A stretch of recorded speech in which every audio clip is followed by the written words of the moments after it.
ಎಲ್ರಿಗೂ ನಮಸ್ಕಾರ. ಗೆಳತಿ ಯೂಟ್ಯೂಬ್ ಚಾನಲ್ಗೆ ಮತ್ತೊಮ್ಮೆ ಸ್ವಾಗತ. ಬನ್ನಿ ಸ್ನೇಹಿತರೆ, ಜ್ಯೇಷ್ಠ ಮಾಸದ ಅತ್ಯಂತ ಶ್ರೇಷ್ಠವಾದಂಥ ಸಂಕಷ್ಟಹರ ಚತುರ್ಥಿ ಬಗ್ಗೆ ಮಾಹಿತಿಯನ್ನು ತಿಳಿಸ್ಕೊಡ್ತಾ ಇದ್ದೀನಿ. ಈ ಜ್ಯೇಷ್ಠ ಮಾಸದ ಕೃಷ್ಣ ಪಕ್ಷದ ಸಂಕಷ್ಟಹರ ಚತುರ್ಥಿಯನ್ನ ಕೃಷ್ಣ ಪಿಂಗಳ ಸಂಕಷ್ಟಹರ ಚತುರ್ಥಿ ಅಂತ ಕರೆಯಲಾಗುತ್ತೆ. ಇದರ ವಿಶೇಷತೆ ಏನು, ಮಹತ್ವ ಏನು, ಹಾಗೆಯೇ ಚತುರ್ಥಿ ತಿಥಿ ಯಾವಾಗ ಪ್ರಾರಂಭ ಆಗುತ್ತೆ, ಯಾವಾಗ ಮುಕ್ತಾಯ ಆಗುತ್ತೆ, ಬನ್ನಿ ತಿಳ್ಕೊಳ್ಳೋಣ. 3 ಅಥವಾ 4ನೇ ತಾರೀಕು ಯಾವ ದಿನ ಆಚರಣೆ ಮಾಡಬೇಕು? ಬನ್ನಿ ಇದೇ ಜುಲೈ ತಿಂಗಳ ಸಂಕಷ್ಟಹರ ಚತುರ್ಥಿ ಬಗ್ಗೆ ಮಾಹಿತಿಯನ್ನು ತಿಳಿಸ್ಕೊಡ್ತಾ ಇದ್ದೀನಿ. ಜುಲೈ 3ನೇ ತಾರೀಕು ಶುಕ್ರವಾರ 2026 ಬೆಳಗ್ಗೆ 11:20ಕ್ಕೆ ಚತುರ್ಥಿ ತಿಥಿ ಪ್ರಾರಂಭ ಆಗುತ್ತೆ. ಜುಲೈ 4ನೇ ತಾರೀಕು ಶನಿವಾರ ಮಧ್ಯಾಹ್ನ 12:40ಕ್ಕೆ ಮುಕ್ತಾಯ ಆಗುತ್ತೆ. ನಮಗೆ ಚತುರ್ಥಿ ತಿಥಿ ಯಾವಾಗಲೂ ಚಂದ್ರೋದಯ ಸಮಯದಲ್ಲಿ ಇರಬೇಕು. ಹಾಗಾಗಿ ಶುಕ್ರವಾರ 3ನೇ ತಾರೀಕು ಸಂಕಷ್ಟಹರ ಚತುರ್ಥಿ, ಜ್ಯೇಷ್ಠ ಮಾಸದ ಕೃಷ್ಣ ಪಕ್ಷದ ಕೃಷ್ಣ ಪಿಂಗಳ ಸಂಕಷ್ಟಹರ ಚತುರ್ಥಿಯನ್ನು ಆಚರಣೆ ಮಾಡಲಾಗುತ್ತೆ. ಇನ್ನು ಈ ದಿನದ ಚಂದ್ರೋದಯದ ಸಮಯ ರಾತ್ರಿ 9:40ಕ್ಕೆ. ಕೆಲವರೆಲ್ಲ ಈಗ ಮೋಡ ಇರೋದ್ರಿಂದ ಕಾಣಿಸಲ್ಲ, ಮತ್ತು ಕೆಲವರು ಇರೋ ಕಡೆ ಬಿಲ್ಡಿಂಗ್ ಎಲ್ಲ ತುಂಬ ಹೈಟ್ ಆಗಿದ್ದರೆ ಕಾಣಿಸೋದಿಲ್ಲ. ಹಾಗಾಗಿ 10 ಗಂಟೆ ನಂತರ ಬೇಕಾದರೆ ನೀವು ಚಂದ್ರನಿಗೆ ಅರ್ಘ್ಯವನ್ನು ಕೊಟ್ಟು ಉಪವಾಸನ ಬಿಡಬಹುದು. ತುಂಬ ಸಲ ಕೇಳ್ತಾನೆ ಇರ್ತೀರಾ, ಚಂದ್ರ ಕಾಣಿಸ್ಲಿಲ್ಲ ಅಂದರೆ ಏನು ಮಾಡಬೇಕು ಅಂತ. ಚಂದ್ರೋದಯ ಸಮಯ ಆದಮೇಲೆ ನೀವು ಅರ್ಘ್ಯನ ಕೊಟ್ಟು ಉಪವಾಸ ಬಿಡಬಹುದು. ಅಥವಾ ನಿಮ್ಮ ಮನೇಲಿ ಈಶ್ವರನ ಫೋಟೋ ಏನಾದರೂ ಇತ್ತು ಅಂದರೆ ಅದರಲ್ಲಿ ಶಿವನ ತಲೆ ಮೇಲೆ ಚಂದ್ರನ ನೋಡಿ ಅಕ್ಷತೆನ ಹಾಕಿ ಆಮೇಲೆ ನೀವು ಹೊರಗಡೆ ಬಂದು ಚಂದ್ರನಿಗೆ ಅರ್ಘ್ಯ ಕೊಟ್ಟು ಉಪವಾಸನ ಬಿಡಬಹುದು. ಈ ರೀತಿ ಕೂಡ ಮಾಡಬಹುದು. ಕೃಷ್ಣ ಪಿಂಗಳ ಅಂದರೆ ಏನು ಅರ್ಥ ಅಂತ ಯೋಚನೆ ಮಾಡ್ತಾ ಇದ್ದೀರಾ? ಕಡು ಕಪ್ಪು ಮತ್ತು ಕಂದು ಮಿಶ್ರಿತವಾದ ಬಣ್ಣ ಅಂತ ಅರ್ಥ. ಅಲ್ಲದೆ ಗಣೇಶನ್ನ ನಾನಾ ರೂಪದಲ್ಲಿ ನಾವು ನೋಡ್ತಾ ಇರ್ತೀವಿ. ಯಾವುದೇ ರೂಪಕ್ಕೂ ಯಾವುದೇ ಅಲಂಕಾರಕ್ಕೂ ತುಂಬಾ ಚೆನ್ನಾಗಿ ಹೊಂದ್ಕೊಳ್ತಾರೆ. ಅದೇ ರೀತಿಯಲ್ಲೇ ಗಣೇಶನ ಕೃಷ್ಣನ ರೂಪ ಅಂತ ಕೂಡ ಹೇಳ್ಬೋದು. ಮೊದಲೇ ಹೇಳ್ದಾಗೆ ಕೃಷ್ಣ ಪಿಂಗಳ ಸಂಕಷ್ಟಹರ ಚತುರ್ಥಿ ತುಂಬಾ ವಿಶೇಷ ಅಂತಲೇ ಹೇಳ್ಬೋದು. ಈ ದಿನ ಉಪವಾಸ ಇದ್ದು ಗಣೇಶನನ್ನು ಪೂಜೆ ಮಾಡೋದ್ರಿಂದ ಎಲ್ಲ ಆಸೆಗಳು ಕೂಡ ಈಡೇರುತ್ತೆ. ಅಲ್ಲದೆ ನಿಮ್ಮ ದಾರಿಯಲ್ಲಿ ಬರುವಂಥ ನಕಾರಾತ್ಮಕ ಶಕ್ತಿಗಳನ್ನು ನಿವಾರಣೆ ಮಾಡ್ತಾ ಜೀವನದಲ್ಲಿ ಬರುವಂಥ ಅಡೆತಡೆಗಳನ್ನು ನಿವಾರಣೆ ಮಾಡಲು ಸಹಾಯ ಮಾಡ್ತಾರೆ. ಅಷ್ಟೇ ಅಲ್ಲದೆ ಈ ಚತುರ್ಥಿ ದಿನ ಪ್ರಾರ್ಥನೆ ಮಾಡಿ ಪೂಜೆ ಮಾಡೋದ್ರಿಂದ ನಿಮ್ಮ ಎಲ್ಲ ಚಿಂತೆಗಳು ಕೂಡ ದೂರ ಆಗುತ್ತೆ. ಒಟ್ಟಿನಲ್ಲಿ ಆ ಗಣೇಶ ನಿಮ್ಮ ಮತ್ತು ನಿಮ್ಮ ಕುಟುಂಬಕ್ಕೆ ಸಮೃದ್ಧಿ ಮತ್ತು ದೀರ್ಘಾಯುಷ್ಯವನ್ನು ಕೊಡ್ತಾರೆ. ಈ ಕೃಷ್ಣ ಪಿಂಗಳ ಸಂಕಷ್ಟಹರ ಚತುರ್ಥಿಯ ಮಹತ್ವ ಏನು ಗೊತ್ತಾ?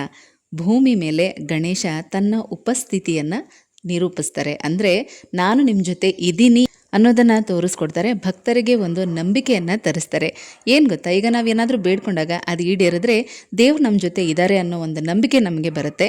ಅದೇ ರೀತಿಯಲ್ಲೇ ಯಾರಿಗೆಲ್ಲ ಸಾಧ್ಯ ಆಗುತ್ತೋ ಶ್ರದ್ಧೆ ಭಕ್ತಿಯಿಂದ ಉಪವಾಸ ಇದ್ದು ಈ ಕೃಷ್ಣ ಪಿಂಗಳ ಸಂಕಷ್ಟಹರ ಚತುರ್ಥಿಯನ್ನು ಆಚರಣೆ ಮಾಡಿ. ಗಣೇಶ ನಿಮ್ಮ ಜೊತೆ ಇದ್ದಾರೆ ಅನ್ನೋವಂಥ ಸತ್ಯ ನಿಮಗೆ ಗೊತ್ತಾಗುತ್ತೆ. ಈಗಾಗಲೇ ಪ್ರತಿ ತಿಂಗಳು ಸಂಕಷ್ಟಹರ ಚತುರ್ಥಿ ಆಚರಣೆ ಮಾಡ್ತಾ ಬರ್ತಾ ಇರೋರಿಗೆ ಪೂಜಾ ವಿಧಾನ ನಾನು ಹೇಳ್ಕೊಡ್ಬೇಕಾಗಿಲ್ಲ, ನಿಮಗೆ ಗೊತ್ತೇ ಇದೆ.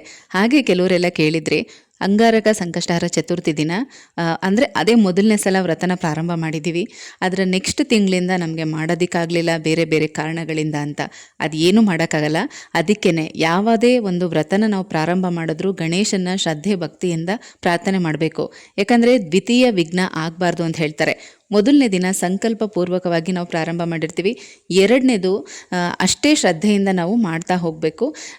ಯಾರೂ ತಪ್ಪು ತಿಳ್ಕೊಬೇಡಿ, ಯಾಕಂದರೆ ನಾವು ಹಾಗಾದರೆ ಭಕ್ತಿಯಿಂದ ನಾವು ಮಾಡಿಲ್ವಾ ಅಂತ. ಇದನ್ನು ಕೂಡ ದೇವರ ಒಂದು ಪರೀಕ್ಷೆ ಅಂತಲೇ ತಿಳ್ಕೊಳ್ಳಿ. ಆ ರೀತಿ ಮೊದಲನೇ ದಿನದ ವ್ರತ ಮಾಡಿರ್ತೀರ, ಎರಡನೇ ಸಲದ್ದು ಮಾಡೋಕ್ಕಾಗಲಿಲ್ಲ ಅಂತ ಅಂದಾಗ ದೇವರ ಹತ್ರನೇ ತಪ್ಪಾಯಿತು ಅಂತ ಕೇಳ್ಕೊಳ್ಳಿ. ನಿಮ್ಮಿಂದ ಏನಾದರೂ ತಪ್ಪಾಗಿದ್ದರೆ ಅದನ್ನು ಕ್ಷಮಿಸಿ. ಇನ್ನು ಮುಂದಕ್ಕಾದ್ರೂ ಯಾವುದೇ ರೀತಿ ಅಡೆತಡೆ ಇಲ್ಲದ ಹಾಗೆ ನಿರ್ವಿಘ್ನವಾಗಿ ವ್ರತ ಮಾಡೋದಕ್ಕೆ ನನಗೆ ಅವಕಾಶ ಮಾಡಿಕೊಡು, ನಾನು ತುಂಬ ಇಷ್ಟಪಟ್ಟು ಈ ವ್ರತ ಮಾಡ್ತಾ ಇದ್ದೀನಿ ಅಂತ ಮನಸಾರೆ ಭಗವಂತನ ಹತ್ರ ನೀವು ಪ್ರಾರ್ಥನೆ ಮಾಡ್ಕೊಳ್ಳಿ. ಕೆಲವರು ಇದ್ರ ಬಗ್ಗೆ ಕಮೆಂಟ್ ಮಾಡಿದ್ರಿ, ಅದಕ್ಕಾಗಿ ವಿಡಿಯೋ ಮುಖಾಂತರ ನಿಮಗೆ ಉತ್ತರ ಕೊಡ್ತಾ ಇದ್ದೀನಿ. ಇದನ್ನೆಲ್ಲ ಏನೂ ಮಾಡೋಕ್ಕಾಗಲ್ಲ, ಯಾಕಂದರೆ ನಮ್ಮ ಕೈಯಲ್ಲಿ ಏನೂ ಇರೋದಿಲ್ಲ. ನಮಗೆ ಗೊತ್ತಿಲ್ಲದ ಹಾಗೆ ನಮ್ಮಿಂದ ಏನು ತಪ್ಪಾಗಿರುತ್ತೋ ಅಥವಾ ನಮ್ಮ ಕರ್ಮಫಲಗಳು ಹೇಗಿರುತ್ತೆ ಅದನ್ನ ಯಾರಿಗೆ ಗೊತ್ತಿರುತ್ತೆ. ಹಾಗಾಗಿ ದೇವರು ಹೇಗೆ ದಾರಿ ತೋರಿಸ್ತಾರೋ ಆ ರೀತಿ ನಾವು ನಡ್ಕೊಂಡು ಹೋಗ್ಬೇಕಷ್ಟೇ. ಎರಡನೇ ಸಲ ಈ ರೀತಿ ಅಡೆತಡೆಗಳು ಆಯಿತು ಅಂದರೆ ತಪ್ಪು ಕಾಣಿಕೆಯನ್ನು ದೇವ್ರ ಮುಂದೆ ಇಟ್ಟು ಮತ್ತೆ ನಿಮ್ಮ ವ್ರತನ ಕಂಟಿನ್ಯೂ ಮಾಡ್ಕೊಂಡು ಹೋಗಿ. ಇನ್ನು ಮುಂದಕ್ಕಾದ್ರೂ ಯಾವುದೇ ರೀತಿ ಅಡೆತಡೆಗಳು ಬರದ ಹಾಗೆ ವ್ರತ ಮುಂದುವರಿಸಬೇಕು ಅಂತ ಮನೆ ದೇವರ ಹತ್ರ ಗಣೇಶನ ಹತ್ರ ಪ್ರಾರ್ಥನೆ ಮಾಡ್ಕೊಳ್ಳಿ. ಮತ್ತಿನ್ನೊಂದು ಏನು ಗೊತ್ತಾ, ಕೆಲವ್ರಿಗೆ ಈ ರೀತಿ ವ್ರತಗಳನ್ನ ಪ್ರಾರಂಭ ಮಾಡಿದಾಗ ಪೀರಿಯಡ್ಸ್ ಡೇಟ್ ಇದ್ದರೂ ಕೂಡ ಅದು ಮಿಸ್ ಆಗ್ತಾ ಹೋಗುತ್ತೆ. ಅಂದರೆ ಆ ಪೂಜೆ ಡೇಟ್ಗೆ ಅವರು ಪೀರಿಯಡ್ಸ್ ಬರೋದೇ ಇಲ್ಲ, ಅದು ಮುಗಿದ ಮೇಲೆ ಆಗುತ್ತೆ ಅಥವಾ ಅದಕ್ಕಿಂತ ಮೊದಲೇ ಆಗಿಬಿಡುತ್ತೆ. ಈ ರೀತಿ ಕೆಲವ್ರಿಗೆ ಇದು ಕೂಡ ಅನುಭವ ಆಗಿರುತ್ತೆ. ಅವರು ಸ್ಟಾರ್ಟ್ ಮಾಡಿದ್ಮೇಲೆ ಎಲ್ಲೂ ಕೂಡ ಒಂದು ಸಲನೂ ನಿಂತಿರಲ್ಲ, ಅಷ್ಟು ನೀಟಾಗಿ ಅವರು ಮಾಡ್ಕೊಂಡು ಹೋಗಿರ್ತಾರೆ. ಎಷ್ಟೋ ಜನಕ್ಕೆ ಇದರ ಅನುಭವ ಕೂಡ ಆಗಿರುತ್ತೆ. ನಾನು ಒಂದು ಉದಾಹರಣೆ ಕೊಟ್ಟು ಹೇಳ್ತಾ ಇದ್ದೀನಿ ಅಷ್ಟೇ ನಿಮಗೆ. ಹಾಗಂತ ಯಾರಿಗೆಲ್ಲ ಮಿಸ್ ಆಗಿರುತ್ತೆ ಅವರೆಲ್ಲ ಸರಿಯಾಗಿ ಮಾಡಿಲ್ಲ ಅಂತ ಅಲ್ಲ, ಇದು ದೇವರ ಪರೀಕ್ಷೆ ಅಂತ ತಿಳ್ಕೊಳ್ಳಿ.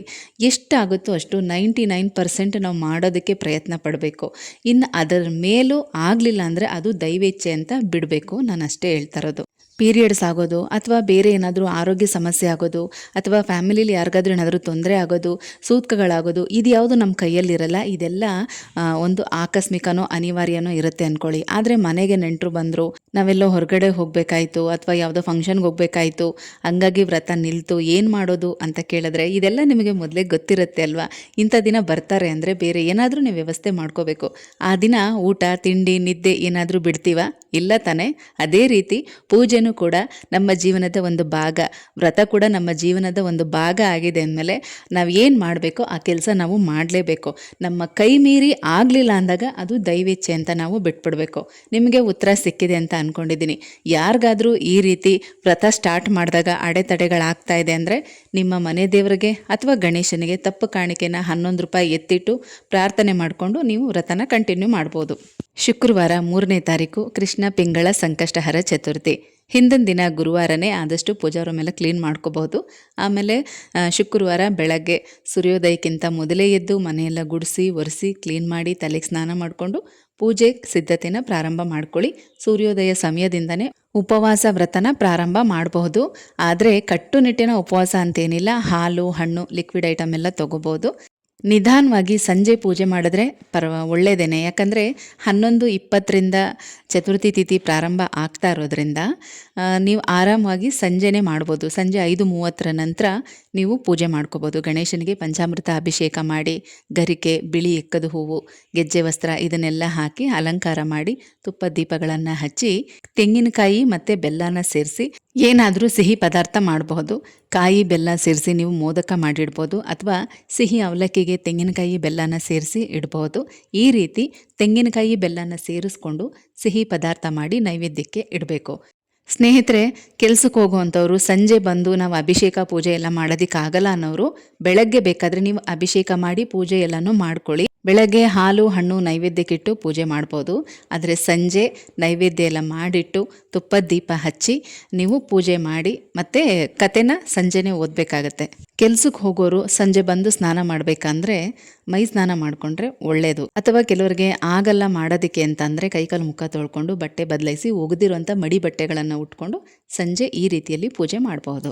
ಸ್ನೇಹಿತರೆ, ಜ್ಯೇಷ್ಠ ಮಾಸದ ಕೃಷ್ಣ ಪಕ್ಷದ ಸಂಕಷ್ಟಹರ ಚತುರ್ಥಿ ಬಗ್ಗೆ ಮಾಹಿತಿಯನ್ನು ತಿಳ್ಕೊಂಡ್ರಿ. ಚತುರ್ಥಿ ತಿಥಿ ಯಾವಾಗ ಪ್ರಾರಂಭ ಆಗುತ್ತೆ, ಯಾವಾಗ ಮುಕ್ತಾಯ ಆಗುತ್ತೆ, ಹಾಗೆ ಯಾವ ಉದ್ದೇಶಕ್ಕೆ ನಾವು ಈ ಪೂಜೆನ ಮಾಡಬೇಕು, ಕೃಷ್ಣ ಪಿಂಗಳ ಸಂಕಷ್ಟಹರ ಚತುರ್ಥಿಯನ್ನು ಆಚರಣೆ ಮಾಡೋದ್ರಿಂದ ನಮಗೆ ಯಾವ ರೀತಿ ಫಲಗಳು ಸಿಗುತ್ತೆ, ಇದೆಲ್ಲನೂ ಕೂಡ ತಿಳ್ಕೊಂಡ್ರಿ ಅಲ್ವಾ.